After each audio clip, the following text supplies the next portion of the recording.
salaamaaleykum mbokk internet yi safoo Axi Production TV ñu ngi leen di sant di leen gërëm ci topp bi ngeen di topp seen chaîne bii di Axi Production TV comme ni ngeen ko xamee woon rek seen émission bii di sama xalaat donc mu ñëwaat tey ci suñu 4e numéro indi beneen facette bu bees te moom mooy ñu fas yéene dajale ñi nga xamante ni ñooy candidat officiel yëpp ci di laaj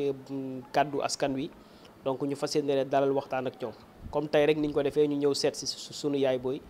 di madame Faye Adja Jacqueline Badiane nekk fii ci Biscuiterie bokk ci Yewwi Askan Wi tey moom la ñu dalal pour waxtaan ak moom yaay booy ñu ngi lay nuyu di la dalal jàmm.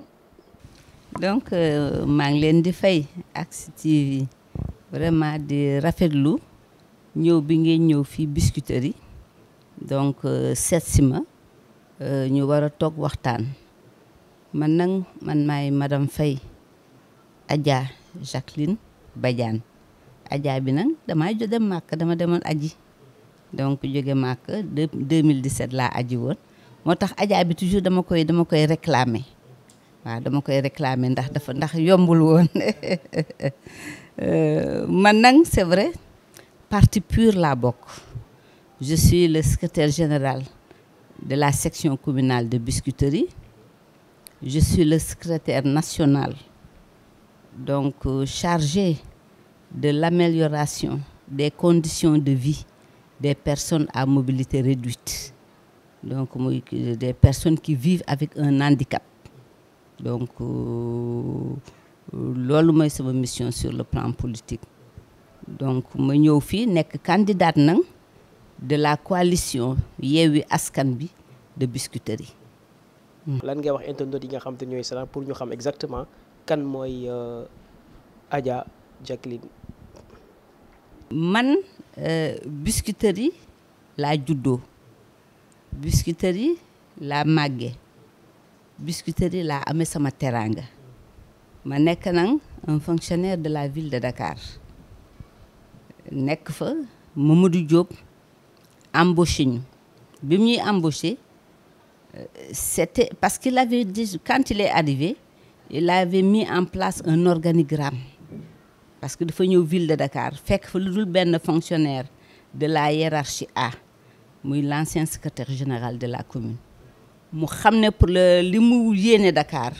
pour mu def ko il faut mu am ressources humaines bu baax a baax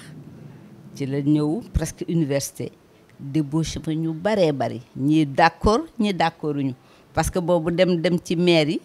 c'était pas dul woon loolu taxoon ñu doon jàng wax dëgg yàlla donc ñun aussi xam nga challenge bu ñëwee da nga koy nangu rek ñun ci la ñu ñëw ville de Dakar vraiment duma ko nëbb di ko wax mu mettre ñu dans d'excellentes conditions les cadres yi mu jël bala ngay wax kenn ku ci nekk jox na la sa terrain at yeneen ak yeneen donc mettre ñu ci conditions yoo xam ne keneen ku bëgg a ñëw débaucher ñu duñ la xalaat loolu moo doon ville de Dakar bi acte 2 ñëwee ñu créer les communes d'arrondissement mu nekk Dakar nekk Pikine nekk Guédiawaye nekk Rufisque et même Thiès donc ñoo amoon les communes d'arrondissement et période boobu la loi ne permettait pas aux maires des communes d'arrondissement d'embaucher donc il fallait que la ville dote ces structures ces nouvelles structures municipales quand même de personnel yu ko mën a taxawal te pour ces personnels il fallait prendre le personnel d'encadrement mooy les cadres qui étaient au niveau de la ville ci la ñu jël cadres yi ka nangu nga dem au niveau des communes d'arrondissement d'alors man muy HLM man bi mu génne man HLM lañ ma affecté HLM nag bi ma fa demee je n'ai trouvé qu'un conseil municipal élu avec un maire leen amu fa donc ma mission était de chercher un hôtel de ville ma mission était de mettre en place une administration parce que ku wax mairie wax administration donc ma def ko nekk ak nag ku ñuy wax madame Aïda Ndiongo je crois que ñëpp xam nañ ko moo nekk premier maire de la commune d'arrondissement des HLM ma liggéey ak moom ba 2002 ñëw c'était en 97 c'est la réforme 2000 ñëw le pouvoir socialiste daanu le pouvoir libéral ñëw ñëw jël quand même les collectivités territoriales muy temps wu Pape Diop moom tam mu ñëw ville de Dakar donc ñu jóge fa HLM ñu affecté ñu Mermoz Sacré-Cœur. Mermoz Sacré-Cœur bi ma fa demee aussi j'ai trouvé un régime libéral parce que période boobu ñoom ñoo gagné commune ji liggéey aussi ak beneen jigéen bu ñuy wax Aminata Soxna Thiam 2009 yegg si ñëw beneen élection ñëwaat Benno Siggil Sénégal ñëw jël foofu le pouvoir donc c'était en prélude à taxawu donc foofu Barthélemy ñëw gagné Mermoz Sacré-Cœur ma nekk ak moom bi ñu nekkee ba il fallait aussi moom ma accompagner ko parce que maire buy soog a ñëw tu as le devoir d'accompagner le maire mais li ñuy wax xam nga quand tu atteins un seuil de saturation nga def parce que période boobu année boobu je me rappelle mandature boobu est-ce que nekkul woon 7 ans ou 9 ans 2002 ba 2009 7 ans encore parce que élection yi dañ ko reporté woon donc j'avais plus de challenge j'avais atteint mon seuil de saturation et je demande encore à aller autre part parce que comme mën nañ la affecté comme mën nga demander donc me demander aussi foofu donc j'ai fait 2 ans avec Barth ñu affecté ma dem Yoff bi ma demee Yoff aussi li yàlla di wax ma fekkaat fa beneen jigéen docteur Oumou Khayri Gueye Seck waaw donc ma nekk Yoff mais nag Yoff toujours dama koy wax bi ñu ma affecté Yoff quand même dama fa fekk benn difficulté bi mooy maire bi dafa ñëw remplacer Mamadou Diop d'alors maire de Yoff bi mu ko remplacer elle a trouvé en fait des dépenses qui ont été engagées et qui n'ont pas été payées muy defar budget percepteur ne que lii boru maire bi la dugal ko ci mu ne moom bor boobu liyewu ko woon du ko ci dugal xam nga foofu loi bi dafa jox le représentant de l'État la latitude de prendre un arrêté portant exécution du budget donc arrêté boobu préfet jël ko dugal ci bor yi maire bi ne du ko exécuter moom budget bi mu élaboré lay exécuter loolu laa fekkoon Yoff bi ma yegsee aussi ma waxtaan ak bi ma joxe document yi ma waxtaan ak moom bi ñu waxtaanee aussi ma won ko nekk moom c'est la continuité donc moom buy demit dina fi bàyyi bor parce que gestion municipale noonu la dem waaw dafa yéex donc elle avait quand elle a compris donc ñu commencé exécuter ko fekk presque yoraloon na xale yi ay 5 mois d'arriéré parce que lu ñu voté wul budget bu ñu voté mois de décembre ba mois de juin dugg juillet ngay soog a fay xam nga ce sont des arriérés de salaire yàlla def ñu remettre tout en ordre donc ma nekk fa ak moom ba li yàlla di def moom aussi sama mission pare foofu ba fa sama mission pare ñu ne man naa ñëwaat dañ may affecté waat HLM boobu ba léegi ville moo ñu yor ñu ne non il faut que ville on te met à la disposition du maire ville da lay jël ville mooy ñu embauché mais on nous met à la disposition des nouveaux maires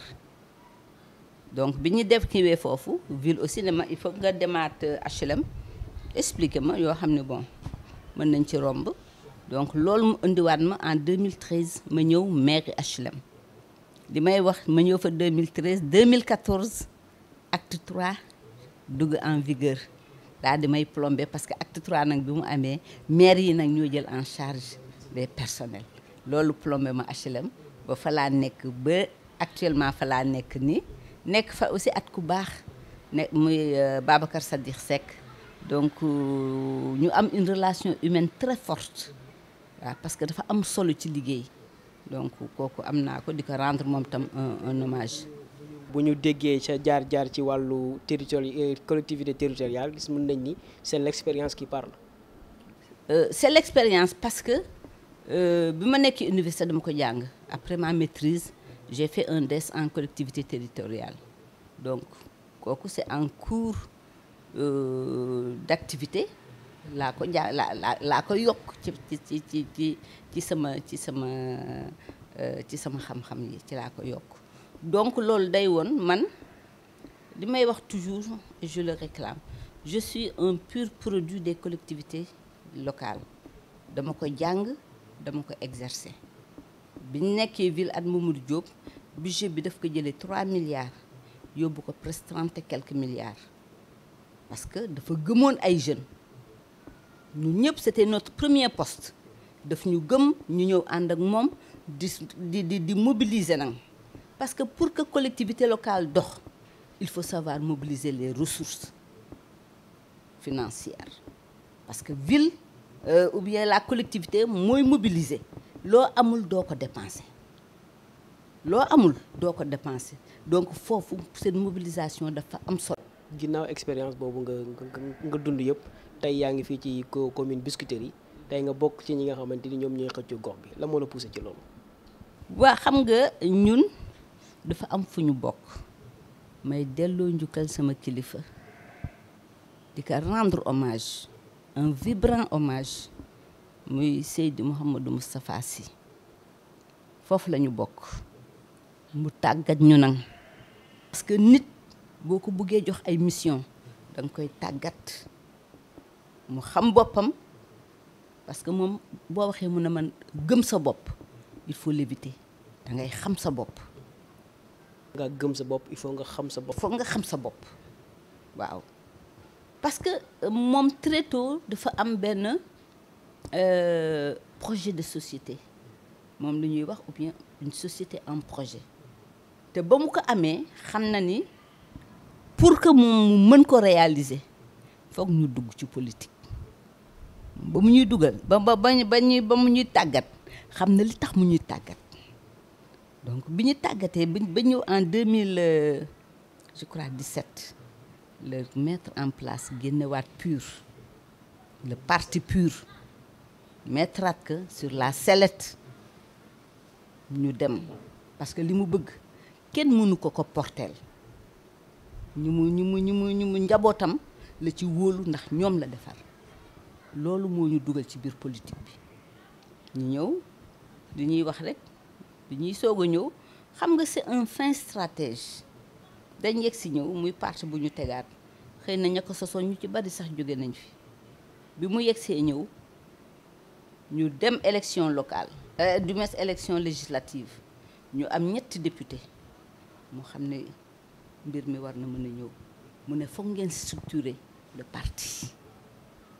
structuration boo xam ne même élection présidentielle mi ñu fekk ñuy démarrer la structuration du parti mu def benn copile boo xam ne daf ko mettre en place pour que ñu wàccaat à la base créer les cellules commune bu ci nekk nga xam ñun fii à la Biscuiterie on a mis en place 12 cellules dañu mettre en place dem au niveau communal ñu mettre en place la section communale de Biscuiterie ñu jóge fi def la fédération de Dakar jóge fédération donc ñu dem congrès bi ñu demee congrès ñu daal di mettre en place les secrétariats nationaux donc partout que ce soit diaspora bi que ce soit donc tout le Sénégal tout est maillé donc day benn parti boo xam ne c'est organisé et récemment tout doit s'adosser sur la religion tout loo xam ne boo juddoo moo lay accueillir durant toute ta vie moom ngay ànd di ci dox amul heure gis nga ko avec les 5 prières ak leneen sa àdduna gépp donc diine da ci am solo tey boo fi jógee diine mujj ci yow ñu soog la jébbal sama borom waaye loolu amul solo ci dund nit ku adossé wul ci sa religion. Tu prends l'Allemagne avec Angela Merkel mais cette dame s'est adossée sur la démocratie chrétienne dafa def nguur parce que nag gis nga tey nga dem États-Unis bu ñuy waat Bible la ñuy teg seen xaalis in God we trust waaw ñun duñu am ngëm-ngëm mais ku amul ngëm-ngëm na ngay nax sa bopp ñu nag foofu la ñu téye bu dëgër boo xam ne gisuma ku mën a tax ñu lâché ko. lan moo la engagé ba nga bokk ci ñi nga xamante ni ñoo yëkkati seen loxo pour diriger Biscuiterie. waa Biscuiterie yi loolu lañ bëgg a xam. waa Biscuiterie yi ndax li ma wax moi j'ai un vécu boo xam ne xaw ma lu dul collectivité territoriale moom laa jàng moom laa tari fu ma jaar te fu ma jaar expertise la waruma mën a toog ñu jëm ci ay élections sama commune foo tourné ñu ci bari boo waxee ñu ne gisuñu suñu bopp ci commune bi gisuñu donc am na ay failles yoo xam ne am na unanimité jafe na am mais wax dëgg yàlla amu fi xëy na maire bi mu ngi liggéey mais xëy na dafa am fu mu féetewul mais daal population yi ñoom ñëpp yëguñu seen bopp ci maire bi te man fu ma jaar posé nañ fa ay stratégie yoo xam ne wax dëgg yàlla maire bi dinañ xam ne maire baa ngi nii donc ma ni pourquoi pas te ma bokk aussi am mission boo xam ne dañu ko dénk parce que kuy def politique ku ne tu vas à la conquête du pouvoir donc élection fekk ñu ci ñu commencé nag ci élection locale bi pour mën a dem ci yeneen yi nga xam ne mi ngi nekk suñu kanam te war a ñëw loolu moo ma tax a dugal ci politique bi beneen bi aussi xëy na waxuma ko woon parce que man je suis issue du mouvement associatif loolu laa mës a xam sama ndaw fii ku nekk wax Biscuiterie ASC Ñaari Tali moo fi nekk ASC Ñaari Tali man très tôt dama bugg bokk ci association boobu donc di ci def tey jii man bu ñu waxee délégué ASC man maa nekk jigéen ji njëkk a nekk délégué d'ASC au niveau du Sénégal ASC Ñaari Tali yóbbu ma au niveau de la zone yóbbu ma au niveau du donc de l'ODCAV ma nekk délégué de l'ASC Ñaari Tali tey boo demee Demba Diop bii bu ñu mësaan am match de zone dama daan yor sama guichet di jaay ay billets comme ni ko góor ñi daan defee. kon daal yow yàgg nga taxawu soxla yi nga xamante ni mooy waa Biscuiterie yi ba tey nga yëg ni li ñu jot a def war naa mën a yokk nga jàpp ni yow bokk nga ci ñu ko war a yokk moo tax nga ñëw pour yokk. xam nga li tax nit ki au-delà de la formation académique au-delà des relations il faut que nga am benn ancrage sociologique fi nga dëkk. boo amee ancrage sociologique boobu tu deviens légitime te légitimité boobu kenn mënu ko dindi doo taxaw ñu ne kii pourquoi doo ko mës a dégg déedéet yéex na moom la nit ñi di wax. yàlla nañ ci àgg ak jàmm donc waa Biscuiterie yi ñu ngi bëgg a xam lan nga leen di proposer. xam nga tey jii Biscuiterie yi dafa nekk diggante HLM. ak Grand Dakar boolewuma sax ay jëppal ak yooyu mais sociologiquement HLM féete ñu fii Grand Dakar féete ñu fii je prends sur le plan de la santé boo demee HLM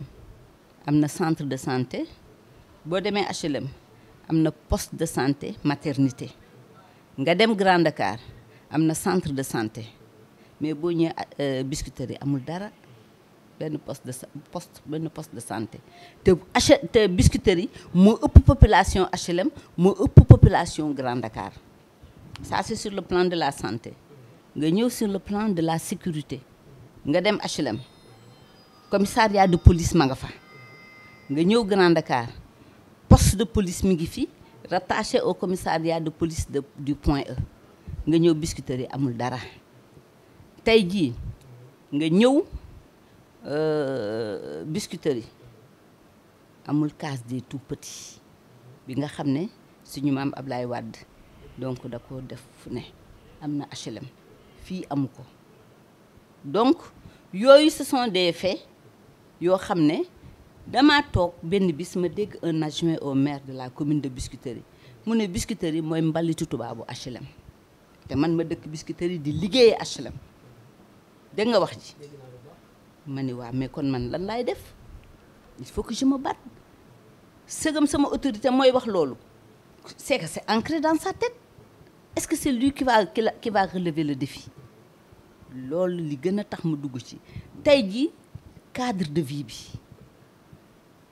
dafa poser problème ñi nga xam ne ñoo meloon Grand Yoff raw nañu léegi dem na parcelle raw nañu léegi dem na parce que yooyu la population loo ko defal te amélioré woo cadre de vie am des na donc yi gën a tax ma dugg laaj ci tànneef bi ma dugg ci ne jox leen ma kàddu gi loolu ci la. Biscuiterie yi comme ni mu ko waxee rek ñaari communes yi nga xam te ne ñoo ko séq entre HLM ak Grand Dakar donc nekk ci diggante boo xam te ne diggante bu doy waar la te insécurité tamit sentir nañ ni bari na fa lool. donc dëkk woowee tamit xat na yenn benn xataay boo xamante ni est-ce que dina neex a liggéey. mais bu yomboon de wax dëgg yàlla kon danga naan mën nañ ko li mu jafe moo tax te nag gis nga maire yi comme kër la jigéen a koy yor gis nga jigéen ñi ku ci xëy yaa ngi koy gis mi ngi bale mi ngi fobeere mi ngi raxas mi ngi nettoyer mi ngi lem mi ngi ranger góor ñi ñu ngi koy def ci kër yi ah maire c'est la même chose boo xëyee suba ne pël génn sa buntu kër di dem war nga romb les agents de la mairie ñuy bale di nettoyer fépp foo tukki ñun dañuy tukki di dem di ñëw ba ci Maroc gii c'est quelque chose boo xam ne daf lay charmer da ngay génn dugg xoolal ci mbedd mi yëpp yaa ngi gis les agents des maires yi ñu ngi nettoyer parce que mbedd mi maire ko moom waaw mbedd mi maire ko moom ni jigéen ñi di nettoyer seen biir kër na maire nettoyer mbedd mi d'autant plus que am na pouvoir d'embaucher des jeunes qui vont nettoyer ça c'est la première des choses askan bi xam ne kii mi ngi ñuy defaral mais nga xëy maire yoo xam ne suba ba ngoon doo ci kii tali gisa tali sax bu amee suuf mooy liggéey bi des na marché yoo xam ne booy da ngay jéggi mi ngi noonu marché dafa war am équipe de jour am équipe de nuit marché dañ ko war di tëj di ko nettoyer même bu dee 1 an sax bu dee 3 mois bu dee 6 mois ñu xam ne marché bi kat tey ji nee nañu tel week-end bi le marché sera fermé parce que dañ koy nettoyer parce que ministère de l'urbanisme et de l'hygiène publique am na direction boo xam ne loolu rek lay toppatoo mais il faut que maire yi nag dem fekk ko ci jàppale leen donc nit ñi mën a sentir nekk en sécurité sur le plan sécurité comme sur le plan hygiénique ñu xam ne kat ñi nekkal ñu ngi ñuy toppatoo. le budget Biscuiterie bi nag est-ce que jàpp nga ni. budget Biscuiterie est-ce que Biscuiterie am na administration yaakaaruma ko de turu administration laa fi gis de waaw parce que xam nga administration la collectivité c'est un mini état li nekk ci état gouvernement bi li ci nekk en miniature ma war a nekk ci collectivité territoriale bi. mais man soo ma nee est-ce que Biscuiterie am na administration ça me fait. mais c'est pas performant am na sax mais du administration bu am performance parce que dañ leen war a tàggat nit ki boo koy dénk dara da nga koy tàggat mu xam ne lii lañ ma jëlee lii laa war a def foofu laay loué toujours Mamadou Diop. donc kon yow da nga jàpp ni décentralisation bi moo indi jafe-jafe yi wala. mais décentralisation dafa am li ñuy wax un esprit décentralisation bi boo ko mënul lire noo koy defee c'est un esprit du ñëw naan la defal lii yow yaay xam ne sama commune parce que commune yi benn bokku ci ak sa morom nag am na yoo xam ne ce qui est valable man mi def le tour de certaines communes xam naa ne que xam nga Yoff lu ñu koy wax Yoff la pieuse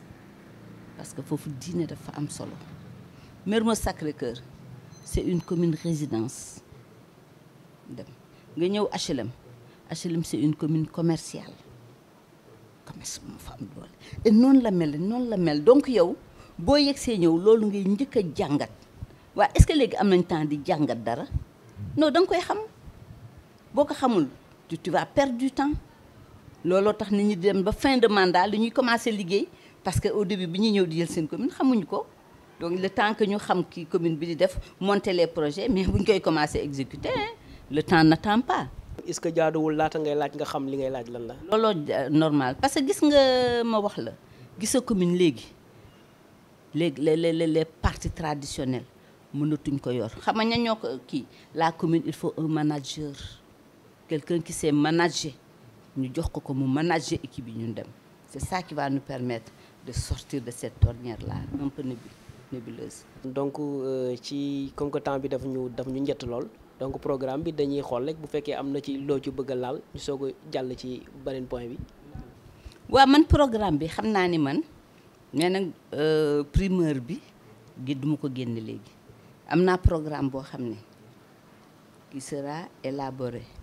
qui sera conçu et qui sera exécuté par les populations yi ñoo moom programme bi. premier programme bi tey ji bu ma jëlee la commune de Biscuiterie incha allah rabi premier programme bi may def donc dina nekk un programme boo xam ne destiné aux populations et exécuté par les populations à court moyen et long terme parce que ay phase la première phase deuxième phase troisième phase kooku moom ku nekk ci commune bi di nga ko yëg ku nekk ci commune bi di nga ci dugal sa loxo parce que programme bi moo ko laaj. en tant que jigéen yow tey wala en tant que yaay donc lan nga sóoraaleel su sunu yaay yi ci parce que dañu gis ni jigéen ñi toujours formation moom lañ leen di wax ak céréale locale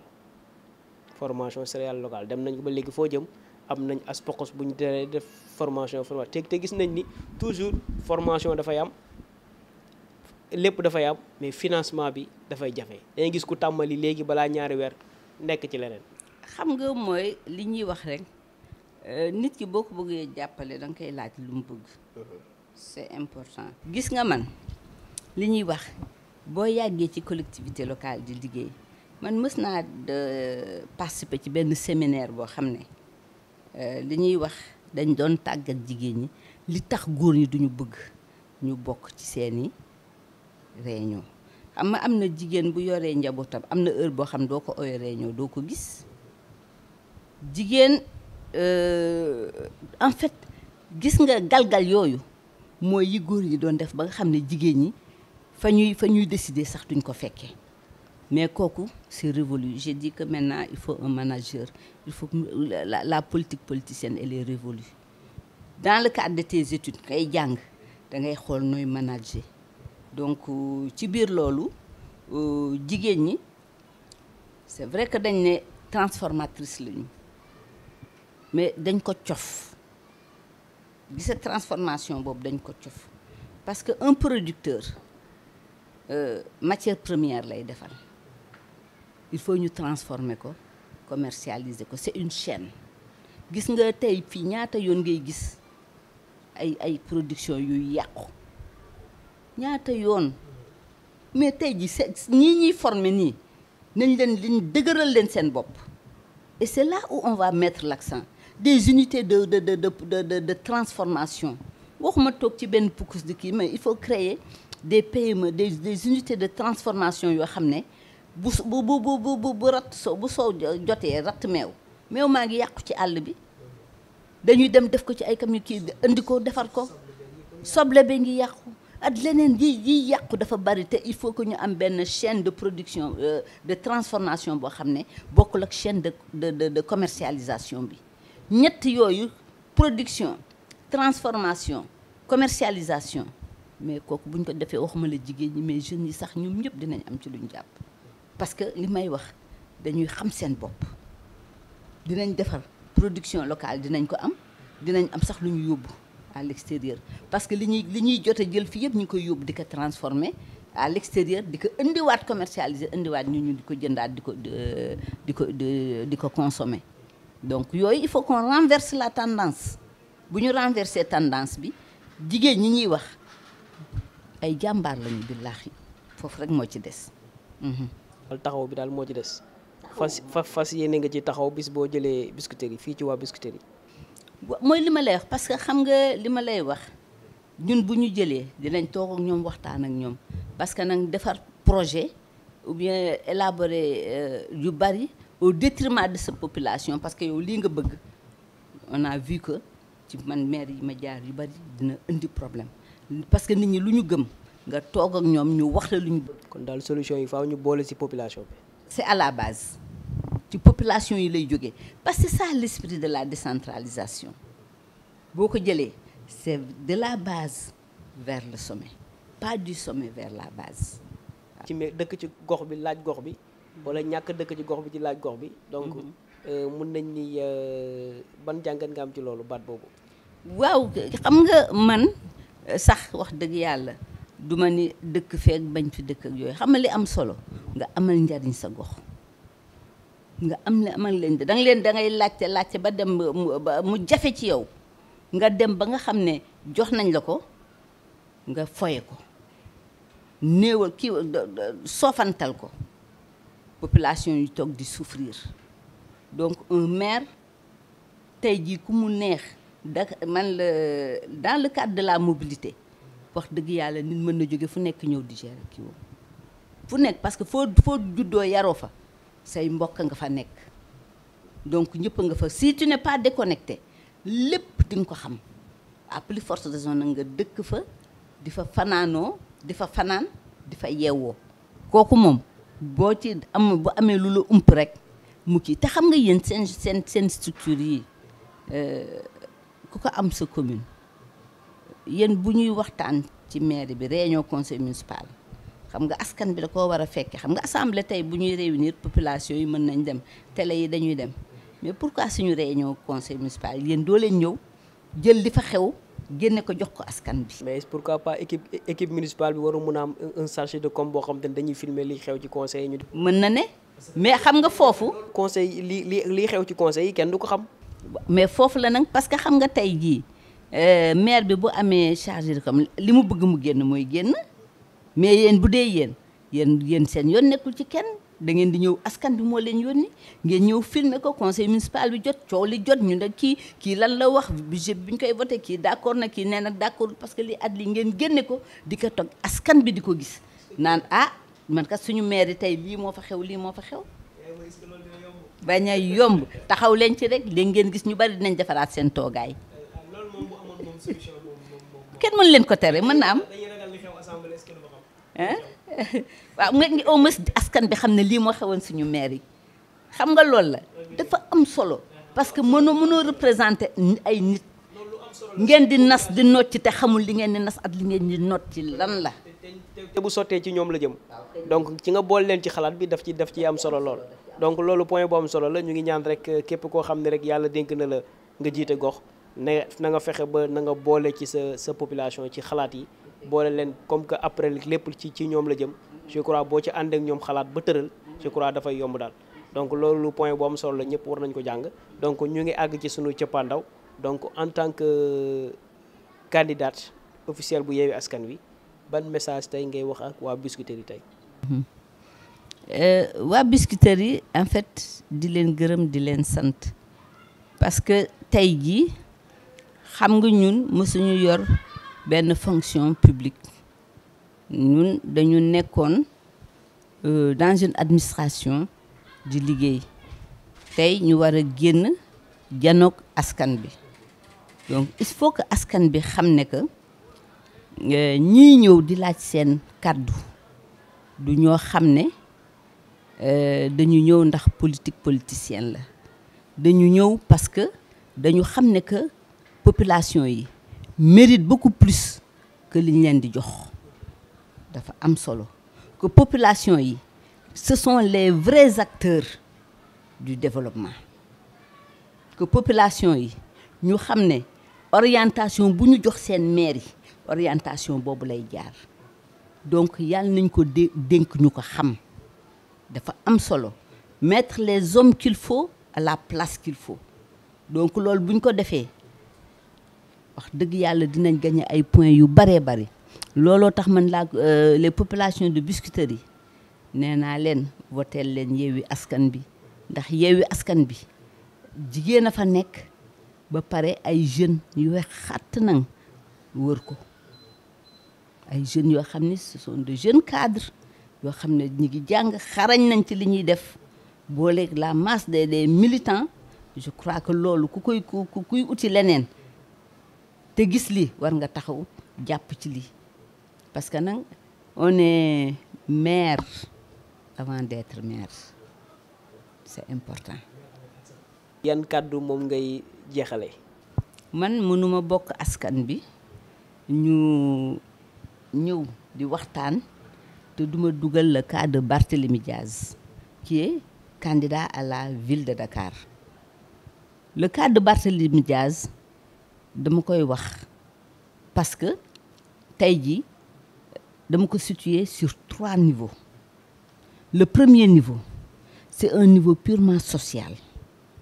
lii ñu ko bëgg a def à moins d'1 mois des élections ñu ne dañ koy convoquer c'est que socialement on veut faire une violence sur lui. C'est une violence boo xam ne sociale boo xam ne moom mi ngi koy vivre. Deuxième axe bi muy sur le plan politique Barthélémy il pèse très lourd et il fait peur à l'État. Donc ñu teg ci muy beneen violence boo xam ne ñu ngi ko ciy teg parce que suñu waa ji dafa bëgg a xàllal Diouf Sarr. am naa ñaari candidat naa li ñuy wax départ ma téye tànk kii jiitu. mooy li ñu gis ci statut yi fan yëpp. waaw kañ. loolu moo ñu waroon permettre ñu dugg ci actualité mais temps bi moo ñu ko mën ba dugguñu ci. mais comme que ñëw nga ci. donte ni loolu lépp am na mais gis nañu waaj a nekk ca Paris sànni ay baat foofu tamit. xam nga foofu avant may dugg ci 3e axe bi moom day fàtte ni mooy suñu kilifa ñun ñëpp c'est le président de la République. ou à moins que muy le chef de parti qui s'est adressé à l'opposition mais man tey ji bu dee loolu man opposition damay fëgg dënn am naa ay point ci kawam sëgam dem na ba fee ma di ma xalaat man ba di ci wax mooy wax dëgg yàlla teg naa ay point yu ay jalons yu am solo. beneen bi mooy est-ce que c'est pas maintenant l'occasion ñu dissocier le président de la République et le chef de parti parce que booy wax doo xam kuy wax loolooy wax ji kan mooy wax. yaay booy ñu ngi lay sant di la gërëm bu baax di ñaan yàlla rek jàmm jooju nga ñaan yàlla na law ci Sénégal ba élection yi ak jàmm ak salaam. kon internautes yi nga xamante ni yéen a toppoon seen émission sama xalaat donc comme ni ñu leen ko waxee rek fas yéene nañu jël maximum ñi nga xamante ni ñooy candidat officiel yi ci mbooleem coalition wala ci mbooleem parti yi nga xam ne am na fii ci Sénégal rek incha allahu rabbi dalal leen waxtaan ak ñoom ci li nga xamante ni moo jëm ci élection yi ndax dafa jot réew mi ñu jëm ci beneen anam te bàyyi xiiroo ak ngaayoo mais lépp ñu teg ko ci xam-xam ak xalaat te yaakaar naa kenn ku nekk rek bu waxee ñu déglu ko population dina xam kii jot na ñu yaakaar ko wala jotul ñu am ci moom yaakaar kon donc rek noonu la sama xalaat fas yéene demee incha allah tey mu nekkoon suñu 4e numéro ñu dalal suñu yaay buy bi madame Faye Adja Jacqueline Badiane di ko ñaanal yàlla na ko yàlla defal ndam ba li gën ci waa Biscuiterie yi yàlla defal ko kon ñu ngi leen di sant di leen gërëm di ñaan yàlla rek ngeen abonné te gën a topp seen chaîne bi di Axi Production TV wasalaamaaleykum wa rahmatullahi wa barakatuhu jaa ngeen jëf